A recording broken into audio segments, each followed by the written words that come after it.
H1 पुराना कला और दो बड़ी रूह। एक पूरा आदमी जो एक बार कामासा और इलाके में मौजूद था, वीरगढ़ के खंडहर के बारे में रिसर्च करने आया था। वीरगढ़, जिसकी दीवारों को चीखती रेत और सन्नाटे ने हजारों सालों से जकड़ रखा था, स्थानीय लोगों के लिए केवल एक कहानी थी, अभिशापित कहानी। लोग कहते थे कि वीरगढ़ में दो शैतानी रूहों का राज है। एक है ऐसे प्यासी चुड़ैल, एक भूतनी, और दूसरा है खादिम ए आतिश, जिन। अकरम ने हंसकर उनकी बातों को टाल दिया था। सब अंधविश्वास है, उसने अपने गाइड रामू से कहा, जिसने किले के फाटक पर ही उसका साथ छोड़ दिया था। साहब, दरवाजे से आगे मेरी हिम्मत नहीं जाती। रात 9 बजे से पहले लौट आइएगा, वरना। रामू ने हवा में उंगली घुमाई, जिसका मतलब साफ था। जैसे ही अकरम ने किले के मुख्य द्वार से कदम रखा, वीरगढ़ का सन्नाटा उसे डसने लगा। ये वो सन्नाटा नहीं था जिसमें शांति होती है, यह वो था जिसमें हर अनदेखी आवाज छिपी होती है। धूल और टूटे हुए पत्थरों के बीच चलते हुए अकरम को एक अजीब सी ठंड महसूस हुई, जैसे किसी ने सूरज की रोशनी की चादर खींच ली हो। सबसे पहले उसने एक सूखी बावड़ी, सीढ़ी वाला कुआं के पास एक मंद मंद जलने वाली अगरबत्ती की महक महसूस की। यह महक बेहद मीठी थी, मगर माहौल इतना वीरान था कि यह महक और भी ज्यादा डरावनी लग रही थी। बावड़ी के पास ही जमीन पर सूखे पत्थरों के बीच एक पुरानी, मिट्टी से सनी हुई चूड़ी पड़ी थी। अकरम ने उसे उठाने के लिए हाथ बढ़ाया, तभी एक पल के लिए उसे बावड़ी के अंधेरे में एक पीले रंग की झलक दिखाई दी। वह झलक इतनी तेज थी कि अकरम को अपनी आंखों पर यकीन नहीं हुआ। वहां आसपास की हवा अचानक भारी हो गई और अकरम को लगा जैसे कोई उसे बहुत पास से, बहुत देर से प्यासी निगाहों से घूर रहा है। यह उस भूतनी की उपस्थिति थी जिसे लोग प्यासी चुड़ैल कहते थे। सदियों पहले वह इसी किले की राजकुमारी थी, जिसे पानी की कमी के कारण कुएं में फेंक दिया गया था। उसकी आत्मा हमेशा प्यासी रहती थी और वह बावड़ी के पास से गुजरने वाले हर इंसान से प्यासा हूं कहकर मदद मांगती थी। जिन का इलाका। अकरम ने बावड़ी से दूरी बना ली और किले के अंदरूनी हिस्सों की ओर बढ़ा, जहां शाही महल के खंडहर थे। उसका असली लक्ष्य किले के तहखाने में छिपा एक तिलस्मी ताबीज था, जिसके बारे में कहा जाता था कि उसमें असीमित शक्तियां थीं।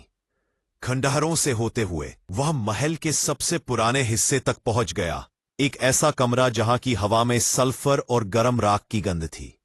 जमीन पर जगह जगह मिट्टी की परत फटी हुई थी, जैसे अंदर कुछ जल रहा हो। यही वह जगह थी जहां खादिम आतिश, जिन का वास था। यह किसी इंसान का गुलाम नहीं था। यह वीरगढ़ की धरती का एक प्राचीन रक्षक था, जिसे आग और मिट्टी के तत्वों ने मिलकर बनाया था।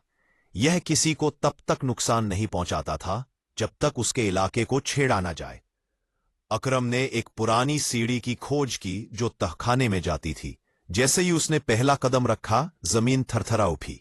कमरे के बीच में मौजूद एक पत्थर पर रखे मिट्टी के दीपक की लौ, जिसके आसपास कोई हवा नहीं थी, अचानक से नीली हो गई और 2 फुट ऊपर उठ गई।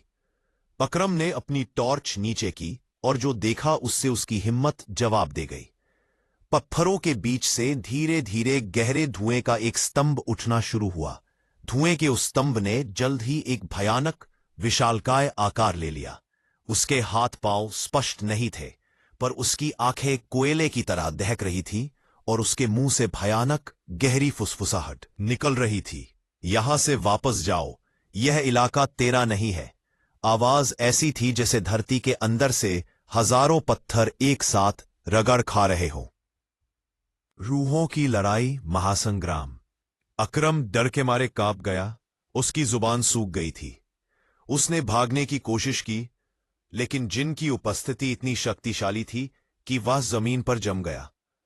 ठीक उसी पल जब जिन उसे दबोचने ही वाला था, बावड़ी की तरफ से एक तेज हवा का झोंका आया। वह हवा उस जगह की गर्मी को चीरती हुई आई और उसमें किसी औरत के रोने और चिल्लाने की आवाज साफ थी। प्यासी चुड़ैल ने महसूस किया था कि जिन, वीरगढ़ में मौजूद एकमात्र जीवित इंसान, अकरम को मार रहा है। उसे पता था कि अगर वह मर गया तो उसकी प्यास बुझाने का कोई मौका नहीं मिलेगा। वह अकरम को खुद के लिए चाहती थी। जिन, जो अपने इलाके में किसी और आत्मा का हस्तक्षेप बर्दाश्त नहीं करता था, उस रोने की आवाज पर गुस्से से आग बबूला हो गया। ए प्यासी रूह, मेरे शिकार को मत छूना। जिन गुर्राया। चुड़ैल का साया एक धुंधली पीली सफेद रोशनी की लहर बनकर कमरे में फैल गया। रोशनी की उस लहर में एक महिला का भयानक, प्यास से फटा हुआ चेहरा साफ दिख रहा था। वह मेरा है। मैं सदियों से प्यासी हूं। मैं उसे उसका लहू पीना चाहती हूं। चुड़ैल की चीख कमरे की दीवारों से टकराकर लौट आई। इसके बाद जो हुआ वह केवल वीरगढ़ के पत्थरों ने देखा।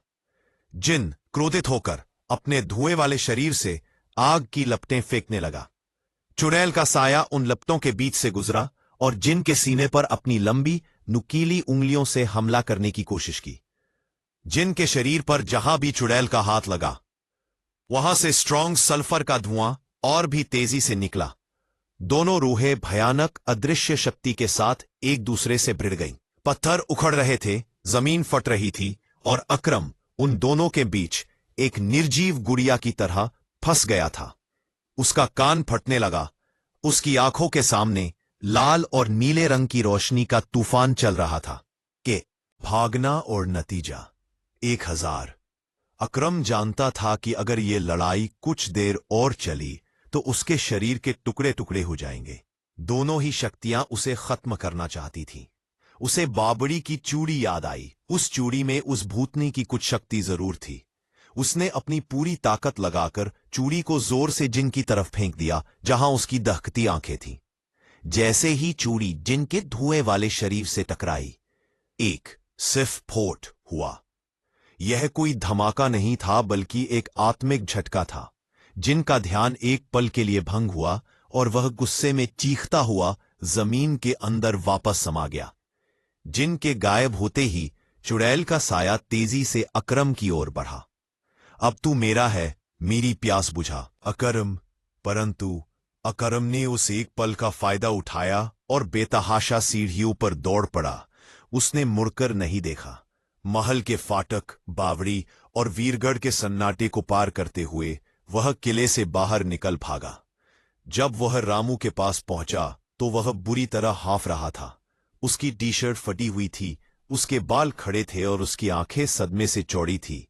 अकरम उस दिन वीरगढ़ से बच निकला, लेकिन वह 2 शक्तिशाली रूहों की लड़ाई को कभी नहीं भूल पाया। वह जानता था कि वीरगढ़ में अब भी इंतजार हो रहा है।